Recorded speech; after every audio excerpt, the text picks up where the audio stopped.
Welcome to another session of our Mass Effect 3 playthrough. We've got a big day ahead of ourselves here. We've got a couple of N7 missions to do, which should be maybe within the first hour, and then the big one, the very big mission, Priority to Chunka. We're going to attempt to cure the genophage so all the Krogan can have babies again. It's going to be big. That's going to be the biggest mission we've done so far, I think. So, let's just take a quick look at what we have here.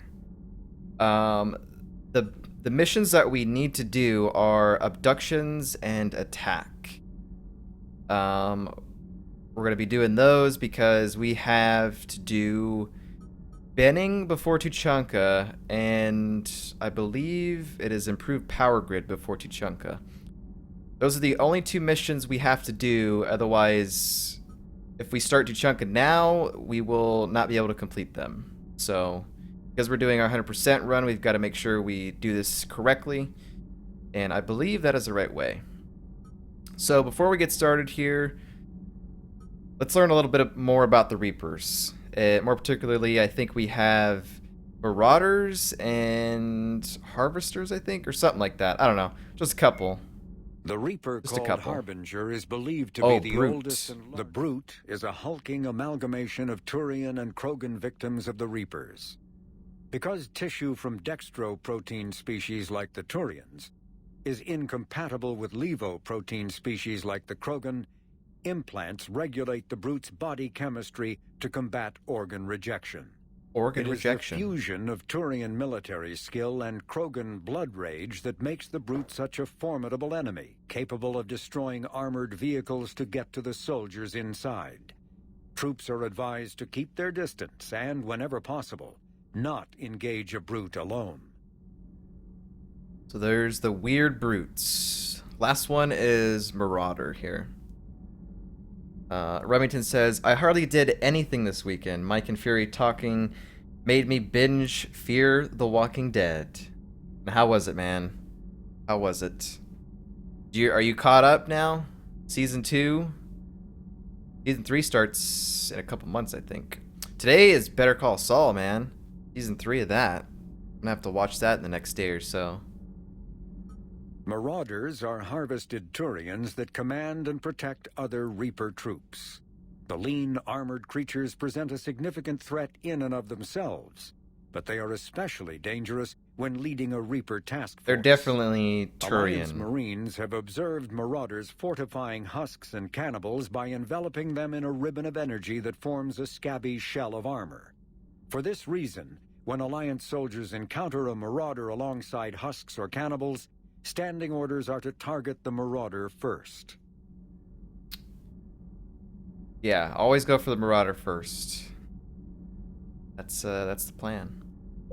Okay, so all of the narrator codexes right now are complete. We've got a couple of other ones here that, I mean, we can probably read throughout the session, or try to at least. But for right now, at least we're on top of the narrator codexes so he can read them to us. Anyways, I think we needed to finish up talking to a couple of these decks here, because we were working our way through crew talks. The Arcturus station destroyed and the Alliance Parliament feared dead. But Admiral Stephen Hackett says the fleets can regroup. We'll hear it from him right here in the battle space. In the battle space. Commander. Yeah, I think we were briefly doing crew talks. I don't really think a lot of people have anything to say, really. Because the last mission we did was Tuchanka Bomb, right?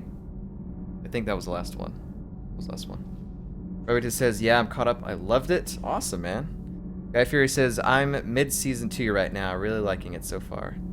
Those early scenes in the hotel were so good. Oh, dude. The second half of season 2, that's when I started watching, and like every episode was like so Edie good. doesn't pilot the Normandy, she is the Normandy. Uh-oh. No, she's a passenger in the Normandy just like us.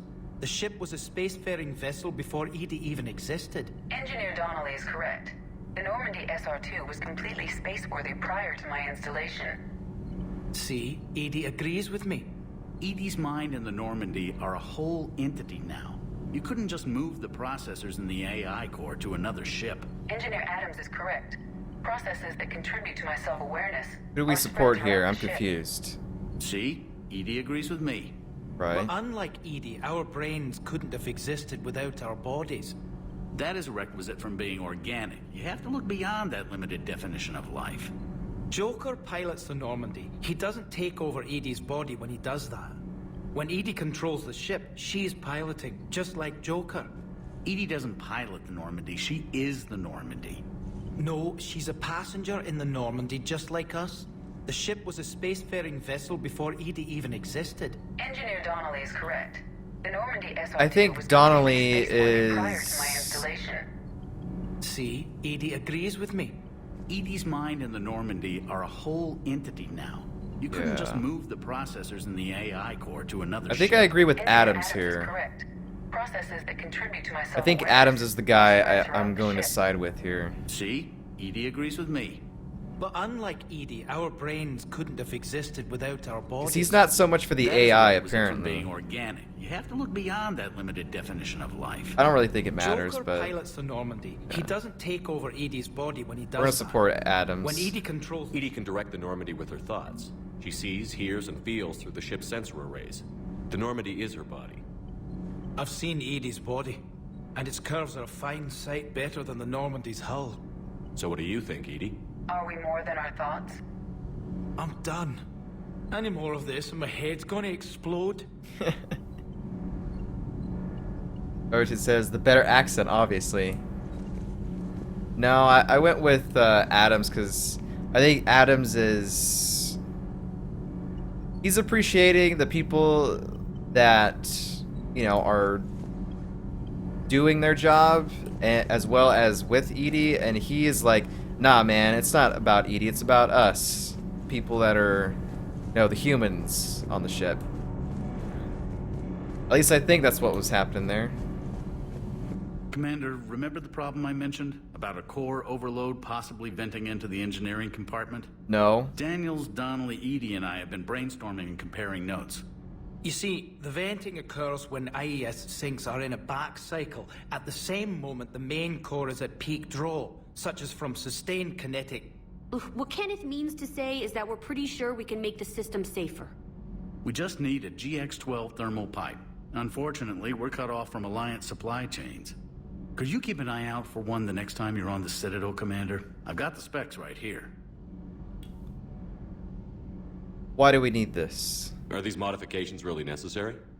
It's a safety issue, not exactly critical. Under extreme conditions, like heavy bombardment to the kinetic barriers while traveling at peak flight speeds, plasma can vent into this compartment. It would vaporize anyone standing in this room.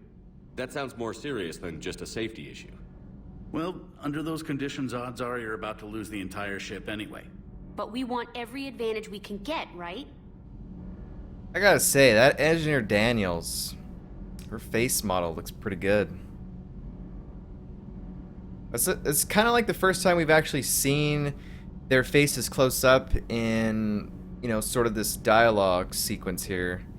'Cause in Mass Effect 2, I mean, you kind of saw that, but since they've been on our ship in this game, they pretty much haven't had any scenes like this. It's pretty much just idle animations. Yeah, sure, I'll buy it. I'll look for one next time we go to the Citadel. Thanks, Commander. You're welcome. Commander, All propulsion systems are running optimal. Nice. Okay. Let's go see what Javik is doing, and then the best for last, you know, check on James. To our empire, Torian. You are cunning. And by addition, you mean slave race? Subservient race. Right. Calling it that makes all the difference. But you did not go far enough. Either you should have detonated the bomb on the Krogan world, or used it as leverage. I think we were just trying to guarantee peace. A static mode of existence. Nothing changes, nothing struggles, nothing grows. On the upside, we all get to live another day. Nice chatting. There is some enjoyment in speaking to this Torian. His knowledge of war is formidable, though he would be an even better marksman if he had 4 eyes. Back when the Krogan rebelled, I would have detonated a bomb that day. There was no need for the genophage. Yes? Yes. Yes? Alright, we'll see you later, Javik.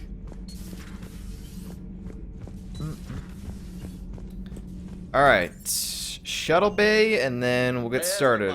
For your shuttle being so stealthy and all, you sure do get shot at a lot. Well, the UT-47A stealth systems only internalize heat and high-band emissions. Where is he at? So while few sensors can pick us up, our cover is blown as soon as someone looks up. Time for an upgrade. Most scanners and tracking systems don't operate in mid-range frequencies. Sure, maybe we've been shot at, but we haven't been shot down. Yet. Lucky for us, you're almost as good a pilot as you think you are.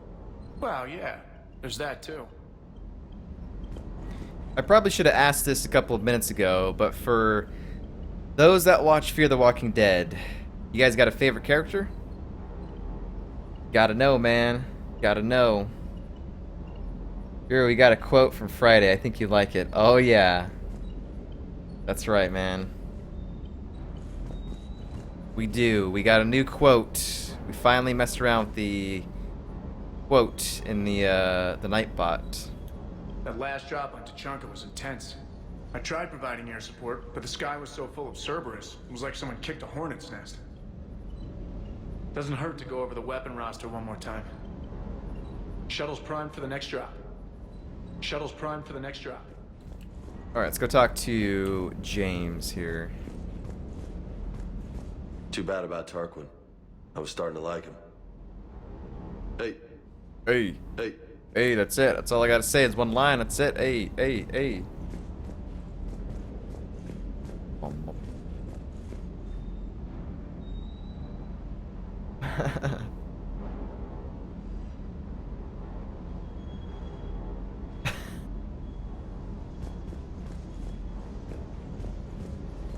That freaking quote, man. We don't need to buy anything.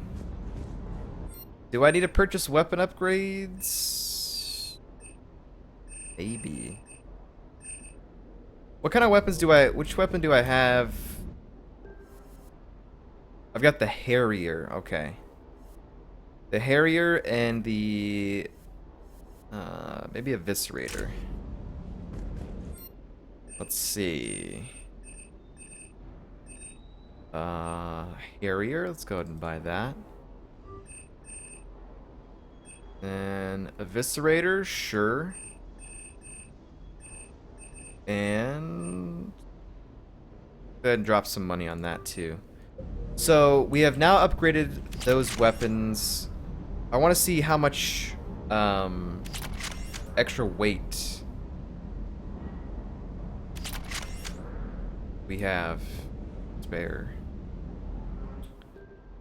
76. I think before we had 68, I think. So pretty good, pretty good. And also that's a good thing to do, that like if we test out weapons and stuff, which I may or may not do on stream the next time I want to do that. But then whichever weapon we want to use, if you continue to upgrade it, it knocks the weight down just a little bit. So we might be able to upgrade the weapons we want to use, and then be able to equip, you know, more weapons than what we have or whatever. That's interesting. Remington says, also as favorite character for Fear the Walking Dead, a toss-up between Nick and Alicia for me. Dude, I'm right there with you. Guy Fury says, I still hope James gets hit by a bus. And he likes Nick from Fear the Walking Dead. Yeah, dude, like, Nick is probably one of my favorite characters in that.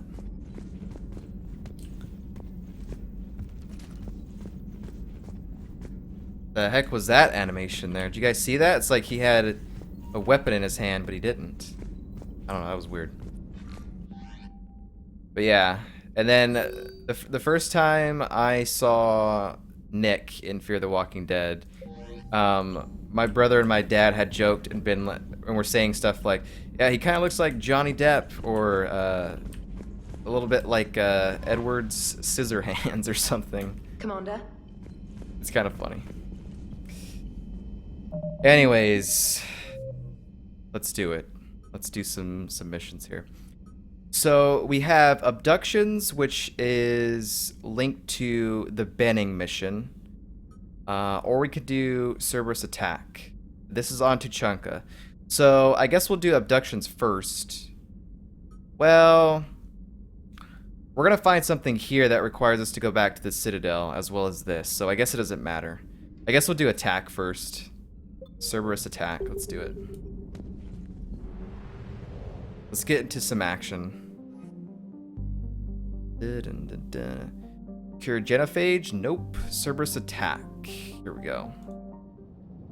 I don't know who I'm going to bring on this mission here.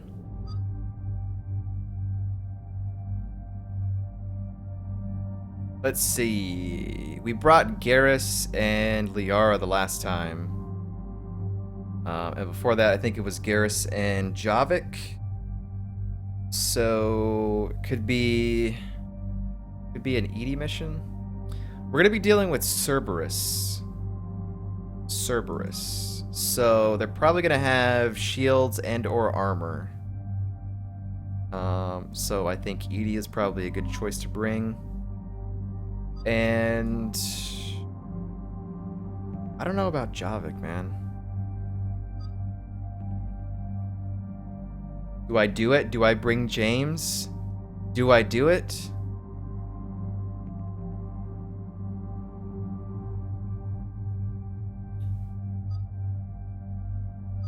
I think we're doing it. I think we're bringing James. I think we're doing it. It's happening. But, Remington says he kind of does weird mannerisms there. Yeah, for sure. Guy Fury says, no, don't you dare. Remington says, why? Uh-oh. Look, man, James needs some love, alright? I know you guys hate him and everything, but let's just take him out for a mission like this. Let's do it. Go ahead and give him the Matlock. Dirt.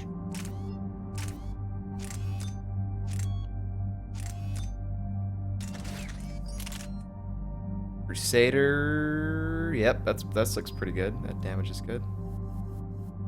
Woodpack. Eagle. Okay. Guys, I'm trying to bring James into a mission to see if he dies, alright? Maybe he dies. Maybe there's a bug that's, where he just dies in a mission and he dies completely. I don't know, man.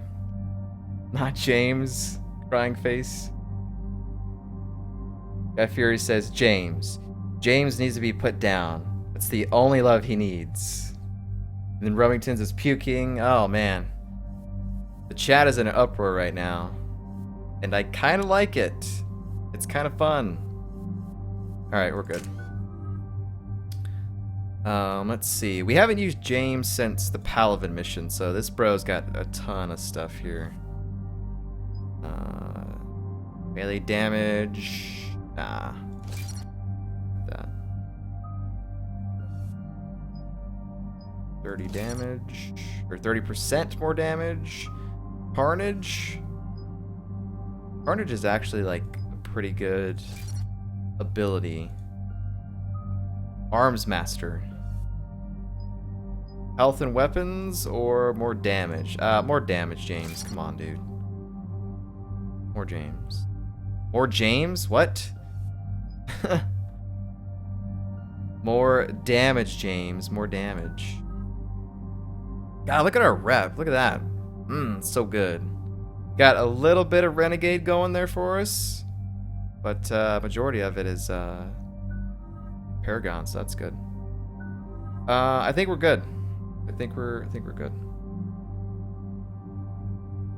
Assassin Queen says, I like James. Well, there you go, man. Remington says, for the purpose of this mission, could you turn helmets always on? We'll see, man. This isn't gonna... I don't think this is gonna be one of those, like...